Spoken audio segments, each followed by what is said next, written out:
Hi friends, welcome to our channel Lekha blogs. మనము చూస్తున్నాం కదా, సమ్మర్ సీజన్ అండి. సమ్మర్ సీజన్ అంటే మనకు వడియాలు లేదా అప్పడాలు అంటారు. మా సైడ్ అయితే అప్పడాలు లేదా వడియాలు అని అంటారు. ఇంకొక ప్రాంతంలో ఒక్కొక్కలా పిలుస్తారు కదండి. వేసవిలో మనకి ఇది సీజన్ అని అనుకోవాలి. ఇప్పుడు మనం ఈ అప్పడాలు అయితే ఒకసారి చేసామంటే 1 ఇయర్ అయినా అలాగే ఉంటాయండి. 1 ఇయర్ దాకా మళ్ళీ మనం బయట కొనాల్సిన అవసరం లేదు. ఒకసారి చేసుకొని తిన్నారంటే ఇంకా మీరు బయట అస్సలు అప్పడాలు అనేది మీరు కొనరు. నేను ఇంకా మీకు పర్ఫెక్ట్ కొలతలతో ఎలా చేసుకోవాలి అనేది నేను మీకు చూపిస్తానండి. పర్ఫెక్ట్గా చేసుకున్నారంటే మీకు 1 ఇయర్ అయినా మనం బయట కొనాల్సిన అవసరం లేదు. ఒకసారి చేసుకున్నారంటే 1 ఇయర్ దాకా అలాగే నిలువ ఉంటాయి. ఎలా చేసుకోవాలా అనేది మీకు చూపిస్తున్నాను. చూడండి ఎలా ఉన్నాయో, చూస్తున్నారు కదా. ఇప్పుడైతే నేను కొలతలతో ఎలా చేసుకోవాలో చూపిస్తాను. చూడండి, నేనైతే 1 గ్లాస్ రైస్ రేషన్ బియ్యంతో చేస్తున్నానండి. మీకు కావాలంటే మీ దగ్గర ఏ రైస్ ఉంటే ఆ రైస్తో చేసుకోవచ్చు, ఏ రైస్తో అయినా చేసుకోవచ్చు.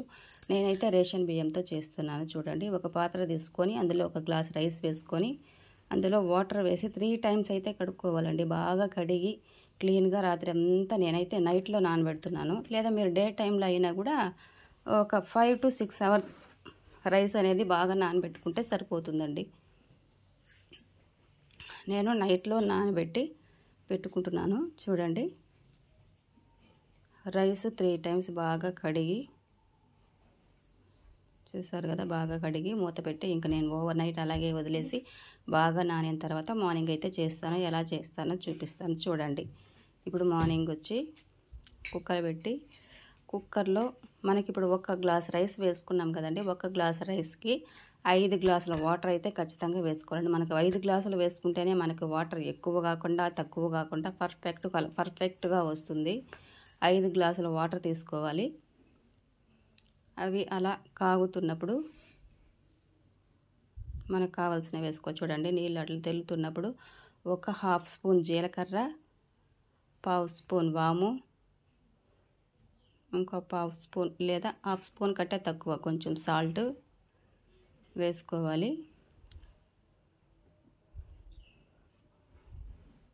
వేసుకున్న తర్వాత చూడండి, నీళ్ళు ఇలా తెల్ల కాగుతున్నప్పుడు బాగా తెల్లుతూ కాగుతున్నాయి. చూడండి, అలా కాగుతున్నప్పుడు మనం ముందుగా కడిగి పెట్టుకున్న రైస్, రాత్రి అంతా మనం ఓవర్ నైట్ అంతా నానబెట్టుకున్నాం చూడండి రైసు. ఆ రైస్ వచ్చి ఆ కుక్కర్లో, ఆ నీళ్ళలో, ఆ వాటర్లో వేసుకోవాలి.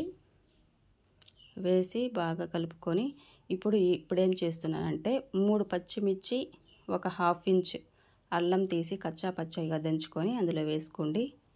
1/4 స్పూన్ వంట సోడా ఈ టైంలో వేసుకోవాలండి. వంట సోడా వేసుకోవాలంటే వేసుకొని దాన్ని కొంచెంసేపు గరిటెతోట కలబెట్టి మళ్ళీ కుక్కర్ మూత పెట్టేసేయండి. మూత పెట్టి ఒక 3 విజిల్స్ వచ్చేయాలి ఫుల్గా.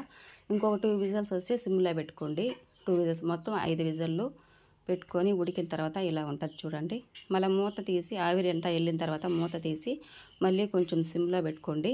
సిమ్లో పెట్టి అప్పుడు కొంచెం కొత్తిమీర కట్ చేసి వేసుకోండి. కొంచెం సేపు అలా కలిపెట్టి కొంచెం ఒక 5 to 6 మినిట్స్ సిమ్లో ఉడికించుకోండి.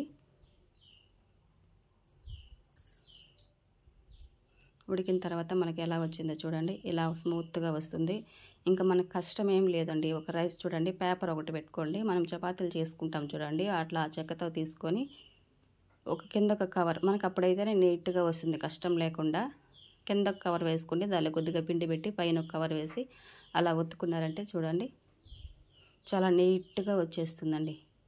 పెద్దగా కష్టపడాల్సిన అవసరం అయితే లేదు. చూడండి, కింద ఒక కవరు, దాని మీద పిండి పెట్టి అలా ఒత్తామంటే మనకి నీట్గా వస్తుంది. దీన్ని తీసి మళ్ళీ మనం ఎండలో పెట్టేసుకున్నాం అనుకోండి, చాలా పర్ఫెక్ట్గా, చూస్తున్నారు కదా, షేప్ అలా ఇలా కాకుండా షేప్ ఒకలాగా వస్తుంది. మీకు ఎంత సైజులో కావాలనుకుంటే అంత సైజులో తీసుకోండి. పెద్దవిగా కావాలంటే కొద్దిగా పిండి ఎక్కువ వేసుకున్నారంటే పెద్దవిగా వస్తాయి. మీరు లేదా చిన్నవిగా కావాలనుకుంటే కొద్దిగా. చూడండి, నేను అన్నీ చేసి ఇంకా ఎండలో పెట్టుకున్నాను. ఎండలో లేకపోయినా నీడలో అయినా ఫ్యాన్ కింద అయినా ఆరిపోతుంది. 1 డేకే చాలండి, మనకి చాలా నీట్గా క్లియర్గా వచ్చేస్తాయి. చూడండి, నేను ఒక 5 to 6 అవర్స్ ఎండలో పెట్టుకున్నాను. మీకు ఎండ లేదు అంటే ఫ్యాన్ కింద మనం పెట్టుకున్నా ఇలా వచ్చేస్తాయండి. చేసుకున్న తర్వాత ఓకే.